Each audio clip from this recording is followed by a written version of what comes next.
Why, hello everyone. Welcome to my live. It's currently 7:03 a.m. in the morning.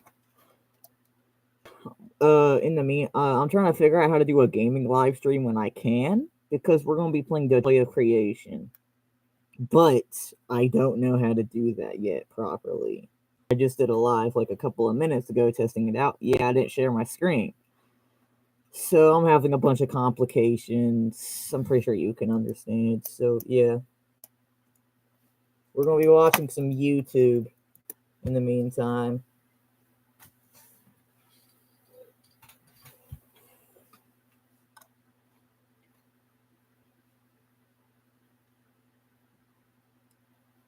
We can watch a Joe Bartolozzi video. Share screen.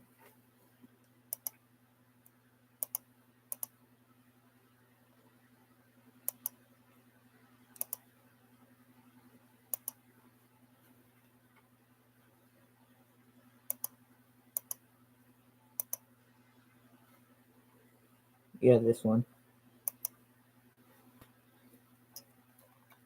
Chat, what do you want to watch? What is that? Yo, bro, you're definitely gonna be a boring old man with your later when you're doing. Also, bro, 40 years later. Bro, what? What is this?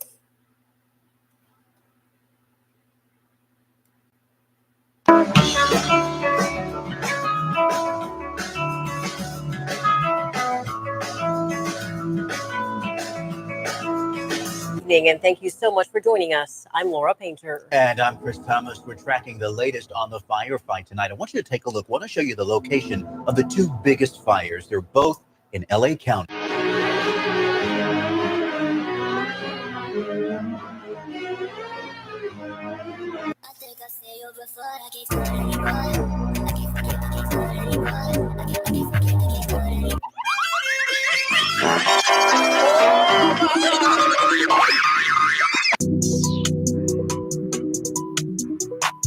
It's Denny Cup, it's 30 Cup, man.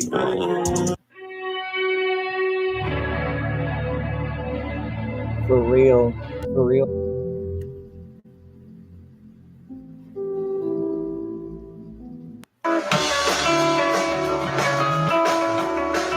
Oh nah, people be crazy. You can't just be wearing that in public. We're watching a Joe video.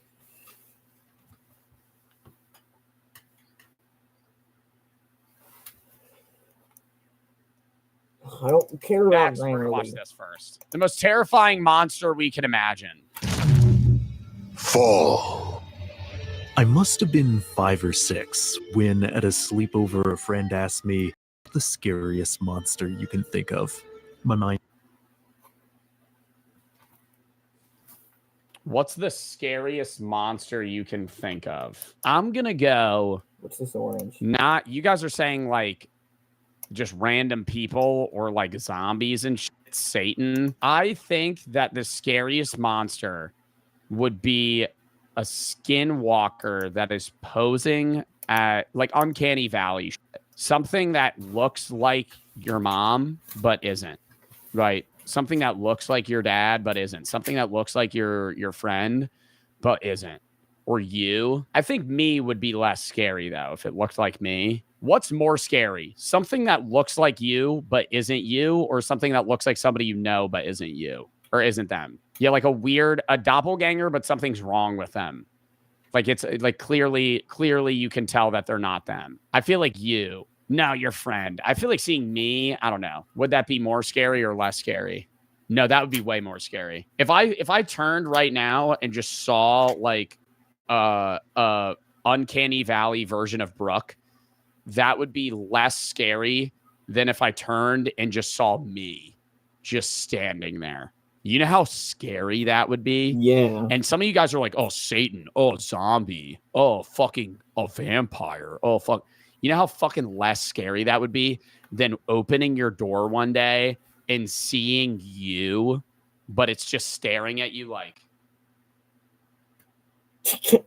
You would fucking shit your pants. That would be, I genuinely think it'd be like deer in headlights. You wouldn't know what to do. Even back then, I thought of myself as the creature expert, but nothing felt big enough, mean enough, scary enough. Yeah, that's a hard question. I don't think anybody's ever asked me what's the scariest monster you can imagine. Another friend turned to us and whispered, "Do you know what I think it is?"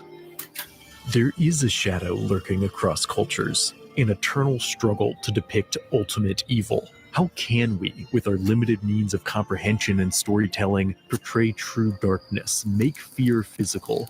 What is the face of the most terrifying monster we can fathom? There are two fundamental problems we need to confront to determine the scariest monster: the problem of evil and the problem of fear. Both. A big thing that makes things scary, though, is the thought that it's going to kill you.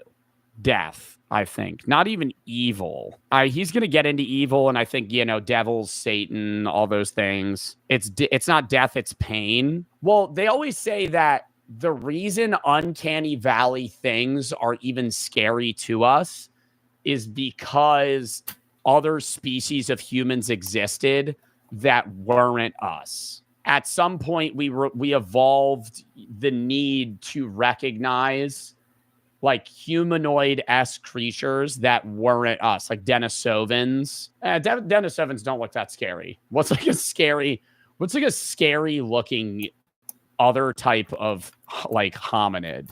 Neanderthals? Neanderthals weren't really that scary. Yeah, like this is creepy as fuck. I don't know if this is uncanny valley. Neanderthals weren't really that scary. Yeah, like this is creepy as fuck. I don't know if this is uncanny valley though, but this is scary. Like the eyes. Like imagine you're in your room at night and you just see this in the corner. You would fucking shit your pants. Abstract concepts are widely understood, but difficult to concretely visualize. Let's start with evil. Depicting a cruel action is simple enough, but imagining a physical embodiment of evil itself is deceptively challenging. For centuries, visual media has employed different methods to try and make a figure feel like darkness incarnate, from early tricks of light and shadow to modern I mean, like, what's the scariest looking monster that you've seen in a movie or a film? I feel like Momo is really scary. Because it's simple, but it's really fucking creepy. Just because it looks human, right? Babadook, this is creepy. Like, if that was real, I don't know. I think the scariest things are things that kind of look human. When it's a monster and it's like a lizard rat, like this isn't this is scary, but it's not as scary because it's like, what the fuck is this? VFX. The most common shorthand is to simply copy the appearance of the guy. You know the one. Of course, there Satan. And why do they depict Satan like that? are imps and demons, but the great Satan himself is With horns? red and scaly with a bifurcated tail. He carries the hay fork. But if all it took to make a convincing epitome of evil was a red cape and pointy horns, Halloween would be a lot scarier. Just because a narrative tells you what you're looking at is the Lord of all malice doesn't necessarily mean you believe it.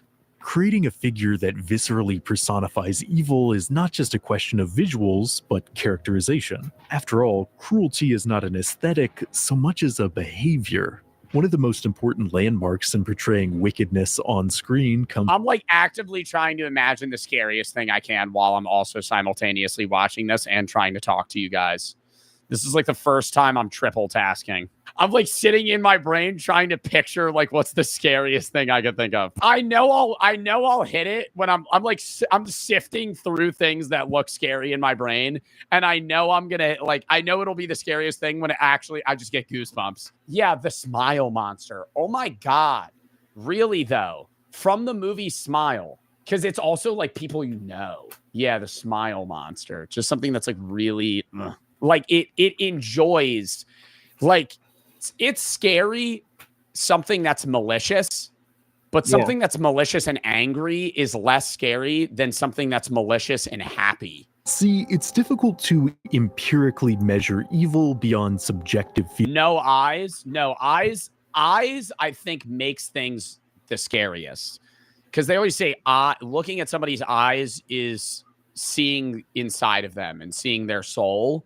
And so if something has really creepy eyes, you really don't even need to do anything else to make it creepy. If their eyes and their mouth are scary, if this bit of their face is scary, nothing else matters.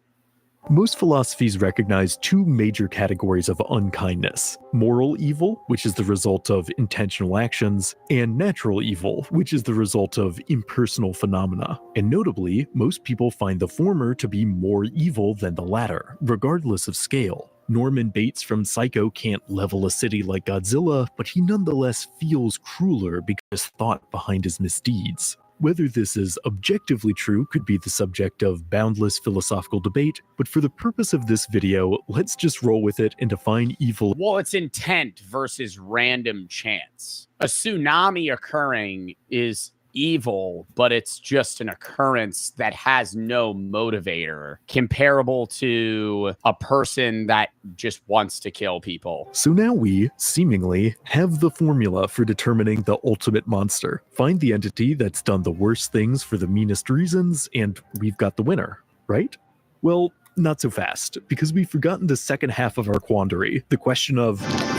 And just because something is more unethical doesn't inherently mean we'll be more frightened of it. Consider the two dark gods from Adventure Time, Hudson Abadir and the Lich. Hudson rules over a plane of eternal agony, a sadistic layer cake of nightmares seemingly designed to torment an infinite amount of people for an infinite amount of time. It is Hades and Hell and like the DMV all rolled into one. Okay, bozos, make room, make room, make room. And considering that Hudson has set the realm up this way because he thinks it's funny, from a philosophical standpoint, he's just about the peak of moral evil. In contrast, the Lich's plan to extinguish all life is cold and dispassionate. Obviously not a nice thing to do, but his motivations are likened to that of an unfeeling machine. That's scarier. That's scarier. 100%. Something that wants to eternally torture everything versus something that wants to get rid of all life ever is a more terrifying creature to me. It's soulless, right? There's a motivation behind somebody that wants to have people feel pain, right? There's some level of humanity in them that is twisted and corrupt, versus somebody that just wants to see the world burn is like another level of, oh my God, something's wrong. Like you're missing something. It's not something that's twisted. You're just lacking a level of humanity. The Lich is far scarier. There is only darkness for you, and only death for your people. Fear is more than an equation. I think it's also nothingness being innately scarier than something. In human life, people are more afraid of not existing than living badly. Hudson's domain of fiery suffering might be less principled than the Lich's icy oblivion, but it isn't as frightening. That we might find a frigid, calculating... Wow, this guy is spitting fucking facts right now. I feel like I have a goddamn musical serenade just pumping into my fucking brain right now. This is the best video I've seen in a while. Evil more menacing than a firestorm of cruelty is not a recent psychological phenomenon. In Dante's Inferno, a 14th century narrative poem, the very heart of hell is cold, a vast frozen realm robbed of passion and light, its agony slow. Bro, this is... A vast frozen realm robbed of passion and light, its agony slow. Bro, this is why I also think The Thing, I hope he talks about The Thing. I'm a big The Thing dick rider, okay? I'm a King Glazer of the movie The Thing. It's my favorite film. I think the reason The Thing is so scary is because it removes the capacity to have trust in anyone. And humans are innately social creatures. And the idea of The Thing, for the people that don't know, is it's basically an alien that kills you, turns into you, and then it has all of your memories and acts like you and gains your trust just to do the same thing to you and kind of spread itself out. And so once The Thing's introduced into your realm, you can't believe anyone's real or anyone's telling the truth. It's like living in the Truman Show, but every actor wants to kill you. You see this idea echoed in the book series A Song of Ice and Fire, where the most terrifying threat to the realm aren't the fires of human conflict, but the icy machinations of the enigmatic others, beings whose rotting fingers are steadily creeping across the world's throat. In the adaptation Game of Thrones, the others are ruled by a demonic Night King, a figure who, after 8 seasons of ominous buildup and compounding mysteries, was revealed to be a stupid and uncalculating bad guy. Some would argue this was a terrible decision, by which I mean me. I'm arguing it was terrible, but before... Well, yeah, but that's also just because of big American audiences don't like when the villain wins. And sometimes, yeah, it is annoying that like cold calculated villains that are so smart and have wiped the entire universe like Thanos end up failing. You have all of the power and all of the knowledge in the entire world, and yet you lose. It's not possible. In a realistic, if Thanos and the Avengers and Marvel was real life, Thanos would win with no resistance. It would be utter annihilation. He would do whatever he wanted, and he would basically be God. He would become God. Monstrous evil envisioned not as a raging brute, but a subtle intellect has, to me, always been the more disturbing interpretation. The Witcher series pushes this concept to the extreme with Gaunter O'Dim, a nightmarish figure who, despite possessing near infinite power, at first seems unassuming and even forgettable in this world of titanic dragons and giants. O'Dim is an egoless and patient malice, content to make the world his plaything through the smallest contracts and adjustments. He may very well be the devil of this realm. After all, Old Pointyhorns is often shown working through manipulative deals and temptations. The strange man of the game Red Dead Redemption operates under similar principles. He's a seemingly all-knowing taker of souls who nonetheless... Yeah, and I think that the biggest fear is the realization that he's been there the whole time and you've just entirely forgot about him. Unlike the Night King, these entities retain their unknowable gravitas, never lifting the veil upon their true nature. What are you? Do you really wish to know? Yes. No, Geralt. You don't. Despite only ever revealing a small glimpse of their power, both figures feel hopelessly beyond the scope of the player's influence. I never played Red Dead 1. Is this guy like a human or just like actually like the devil or something? He's meant to be deaf. Plain, halted, nor understood. Oh, nobody knows. Yes. So it's like left up. And you have.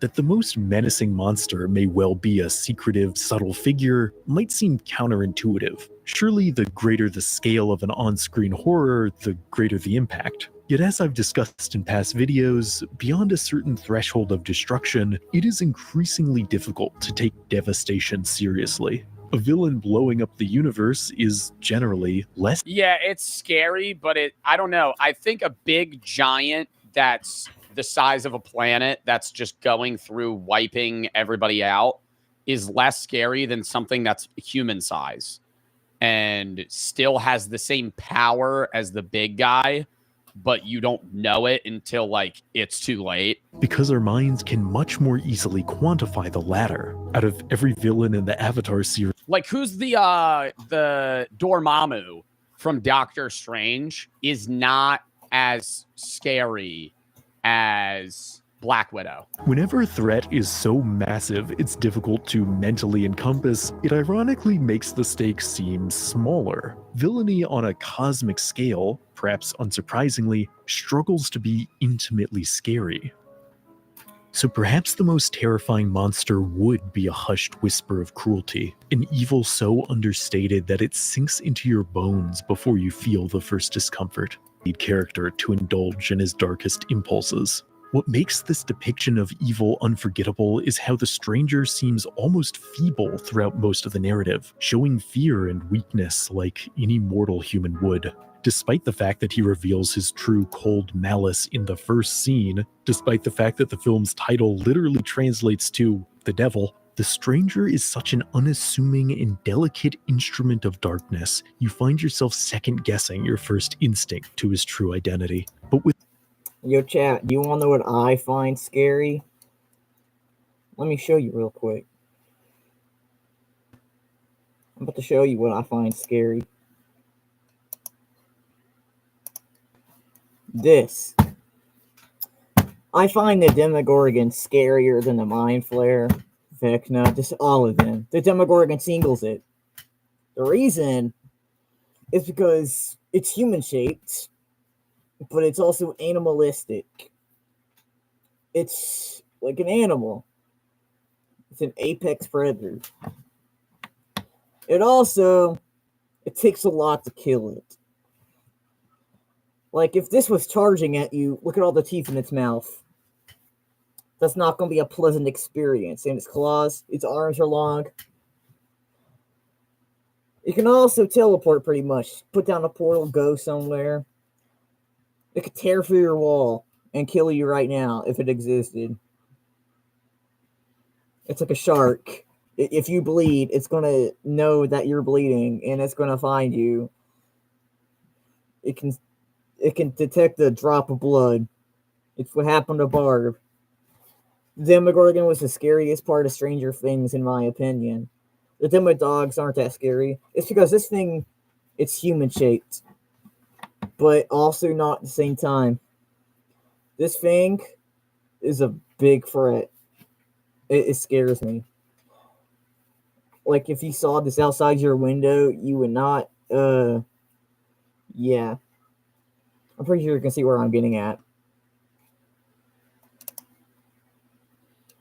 Yeah, so anyway, we're gonna get back to the video.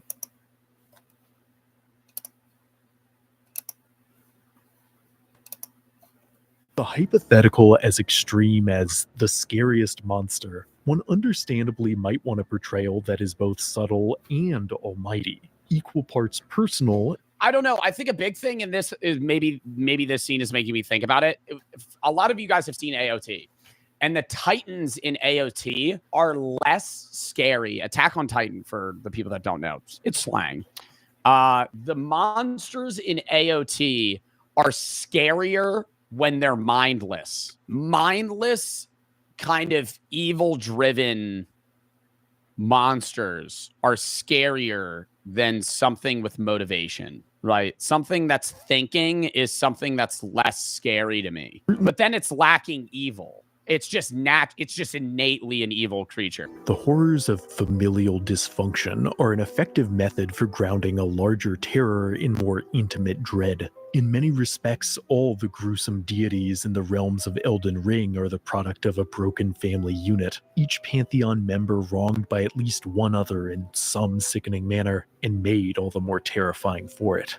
Elden Ring features such a malicious cosmology that it's at first difficult to identify. Well, the whole premise of Souls games is also just grim. Like, everybody's just stuck in an everlasting, effectively torture, and you're the main character trying to end that. Which figure is the zenith of cruelty? Promising candidates including the god-devouring serpent of blasphemy, Moog the Lord of Blood, the loathsome dung-eater, and other insanely named fellows. But it is the Shadow of the Erdtree DLC that offers the most obvious candidate for a demonic frontrunner in the borderline Luciferian Mesmer the Impaler, a violent god-child whose name is unfortunately quite apt. Mesmer seems this world's Prince of Darkness, complete with an unsubtle serpent motif, and yet he too is ultimately a victim of divine parental mistreatment. But classical mythologies have long held that there are forces more frightening than any manifestation of evil. In Greek mythology, the ultimate monster is arguably Typhon, the father of all foul creatures, and yet his story ends with him taken by the frigid hands of the underworld, trapped beyond the veil for all eternity. It's also different what people perceive as scary, right? Objectively, everybody kind of has very cumulative characteristics of what are scary in general. Like basically all humans are afraid of the dark. Not like you being alone in the dark in your room, but if you threw, I would say, every human in the world alone in the woods at night, 99% of people would feel scared, right? But outside of that, people have their individualistic experiences that make things more scary. Some men could probably relate to having fear of, a bad father, right? Or for women the same, or anybody.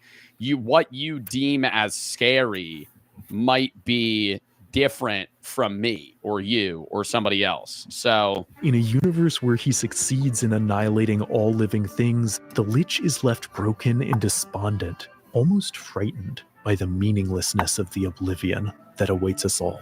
I strove to be your vassal on the physical plane, to extinguish all life. Bruh, I never watched all of Adventure Time. This shit is crazy deep comparable to what I thought it was. And in my universe, this I achieved. But it gave me no satisfaction. Every monster discussed so far could be considered an agent of the same force. They are all bringers of death, dispensers of endings, but they aren't death itself. Death, with a capital D, shall we say, is a concept that's been personified numerous ways across cultures, sometimes as merely a messenger or middleman. But there's another way of imagining death that's more chilling than perhaps any conventional ultimate monstrosity. Vem är du? Jag är döden. Kommer du för att hämta mig? Jag har redan länge gått vid din sida. Ingmar Bergman's 1957 masterpiece The Seventh Seal tells the story of a knight who returns home from the Crusades to find his home overwhelmed with the bubonic plague, and at the crossroads of war and illness, death itself waits for him. Seeking to delay his fate, the knight challenges death to a chess match, all the while begging the figure to answer questions about the nature of life, evil, and bereavement. Yet death offers no comfort, its uncaring void swallowing all cries for meaning screamed into the dark. Death in the Seventh Seal does not even seem... Well, death is also just fucking... Death is the scariest thing that anybody will ever experience, because it's the one thing that you can have absolutely no input or no, you have no input in the making of what's going to happen. Death, somebody said death is an eternal nightmare. You have no say. You have no, it's not like, oh, your parents are making a decision and you're not allowed to talk about it or anything, because you could still sit there and change the outcome. You are going to die.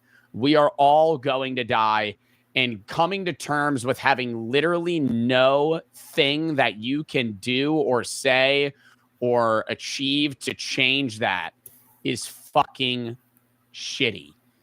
It's sad, right? Somebody said spoilers. That's the best comment today. That's the best comment today. I appreciate you as a chatter. You are a great chatter. I'm happy to have you in my stream. Versus spoilers. Perhaps it's unsurprising that death has been imagined as the ultimate villain. After all, fear of death is likely the most fundamental fear we possess. Our abject horror towards fear of death, and fear of death is one of the motivations that keeps people going.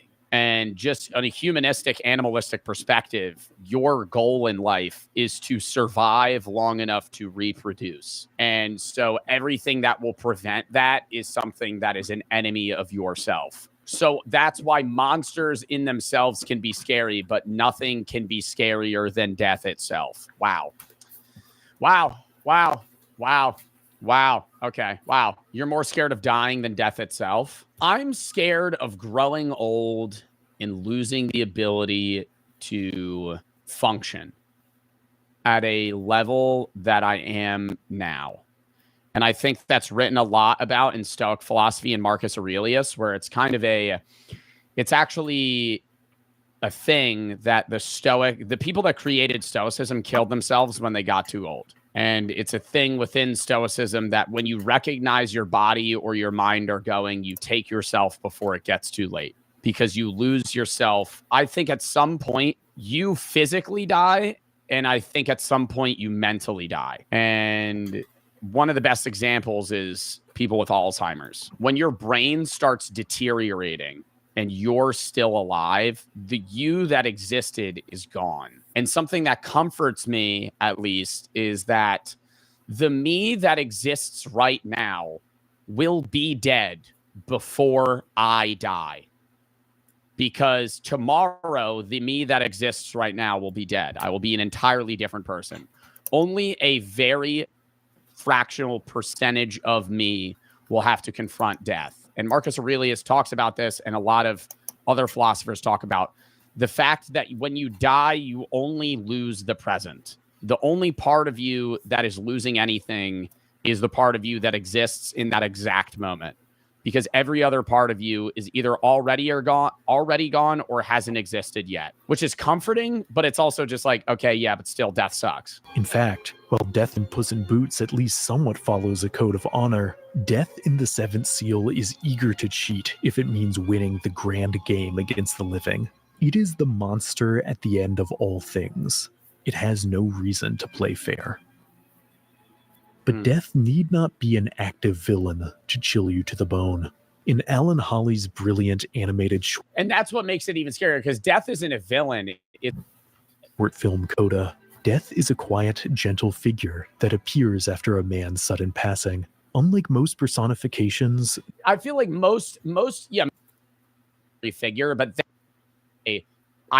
something that keeps people force. It is the great unifying certainty, the end credits for all who walk the earth. What monster could hold a candle to such perfect darkness?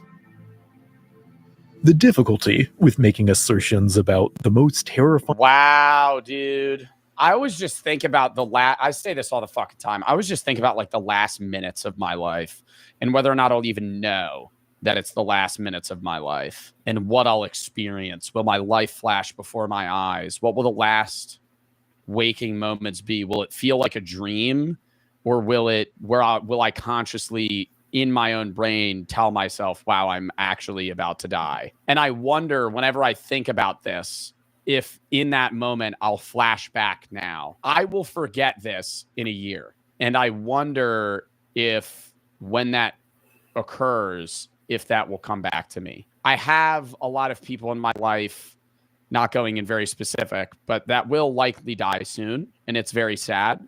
But hearing stories from them, they say they're beginning to dream about things that they haven't thought of in decades, in places they haven't been to in forever. And it's not even a conscious thought of them actively trying to search it. It's just popping up in their brain. Why? I don't know.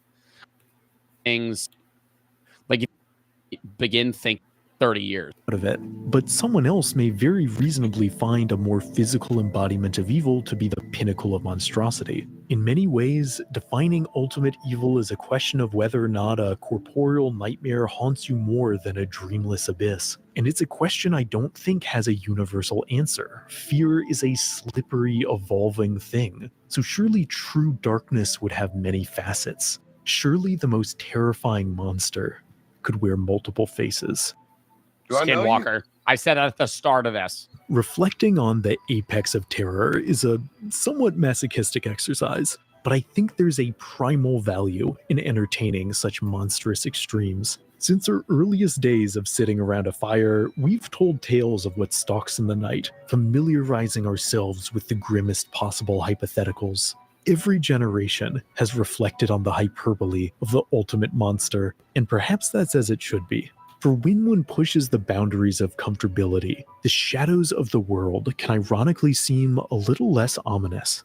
I didn't have an answer to my friend's question all those years ago, and when my other friend whispered, "Do you know what I think it is?" I wasn't certain what he would say. But even back then, my mind went to images of demons and death, those familiar monsters that have been with us since the beginning. My friend smiled and said, "Actually, the scariest monster is your butt." Ricky, if you're watching this, I think you're the worst. So I thought I was about to be hit with some fucking factual knowledge type shit. If you're anything like me, you've tried more than once to create your own ultimate monster. World Anvil. Oh my.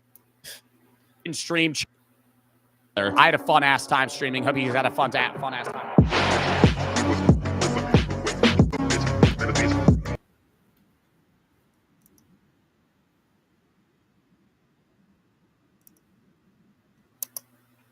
Yo, chat, I'm tired and beat. Good night, chat. I can't take it no more. I'm about to fall asleep. See ya, chat. It's been a good time. Ain't no one joined.